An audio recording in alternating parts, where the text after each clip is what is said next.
আসসালামু আলাইকুম প্রিয় শিক্ষার্থী বন্ধুরা, তোমরা সকলে কেমন আছো? আশা করি তোমরা সকলেই খুব ভালো আছো এবং সপরিবারে সুস্থ আছো। 50টা শিক্ষা প্রতিষ্ঠানের সবাই ফেল। হ্যাঁ প্রিয় শিক্ষার্থী বন্ধুরা, তোমরা ঠিকই শুনেছো। বিস্তারিত জানতে সম্পূর্ণ ভিডিওটা দেখো। তোমাদের এসএসসি 2024 পরীক্ষায় 50টা শিক্ষা প্রতিষ্ঠানের সবাই ফেল। এর মধ্যে সর্বপ্রথমে রয়েছে দিনাজপুর বোর্ডের শিক্ষা প্রতিষ্ঠানগুলো। তো সম্পূর্ণ ভিডিওটা প্রথম থেকে শেষ পর্যন্ত দেখলে তোমরা আসলে বিষয়টা কি হয়েছে সম্পূর্ণ বিষয়টা ক্লিয়ার হয়ে যাবে। তাই প্রথম থেকে শেষ পর্যন্ত সম্পূর্ণ ভিডিওটা দেখো। তো তোমরা 50টা শিক্ষা প্রতিষ্ঠানের সবাই ফেল বলার সাথে সাথে তোমরা অনেকেই উদ্বিগ্ন হয়ে গেছো। তোমরা অনেকেই ভাবতেছো যে এই 50টা শিক্ষা প্রতিষ্ঠানের মধ্যে আমি আছি কিনা, বা অন্য কেউ আমার বন্ধুবান্ধব বা কেউ আছে কিনা। আসলে এই বিষয়টা কি আসলেই কি 50টা শিক্ষা প্রতিষ্ঠানের সবাই ফেল কিনা, এই বিষয়টা আমি তোমাদেরকে আজকের ভিডিওতে সম্পূর্ণটা ক্লিয়ার করে দেওয়ার চেষ্টা করব। তো তোমরা সকলেই জানো যে আগামী 12 মে হচ্ছে তোমাদের এসএসসি 2024-এর ফলাফল প্রকাশিত হবে।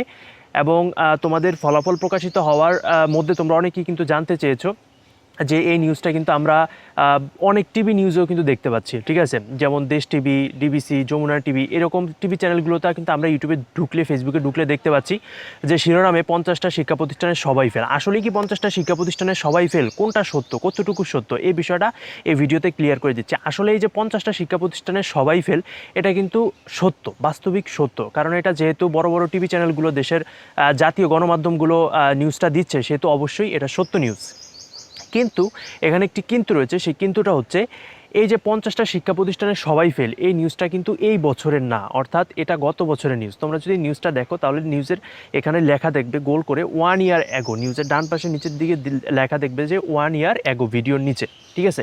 অর্থাৎ এই নিউজটা 1 বছর আগের, অর্থাৎ গত বছর এই ঘটনাটা ঘটেছিল যে 50টা শিক্ষা প্রতিষ্ঠানের সবাই ফেল। বিভিন্ন বোর্ডের মিলিয়ে 50টা শিক্ষা প্রতিষ্ঠানের সবাই ফেল করেছিল। কিন্তু এটা এই বছরের না, কারণ ফলাফল না দিতে কেউ বলতে পারবে না যে আসলে কয়টা ফেল বা কোন প্রতিষ্ঠানে কয়টা ফেল, কয়টা জিপিএ ফেল, এগুলো কিন্তু ফলাফল না দিতে, অর্থাৎ 12 তারিখের আগে কিন্তু কেউ বলতে পারবে না। যদি কেউ বলে তাহলে এটা সম্পূর্ণ ভুয়া একটি নিউজ।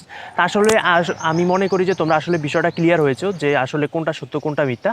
তো তোমরা যারা সম্পূর্ণ ভিডিওটি দেখেছো, তোমাদের অসংখ্য ধন্যবাদ। সবাই ভালো থাকবে, সুস্থ থাকবে এবং আমাদের চ্যানেলের পাশেই থাকবে। আল্লাহ হাফেজ।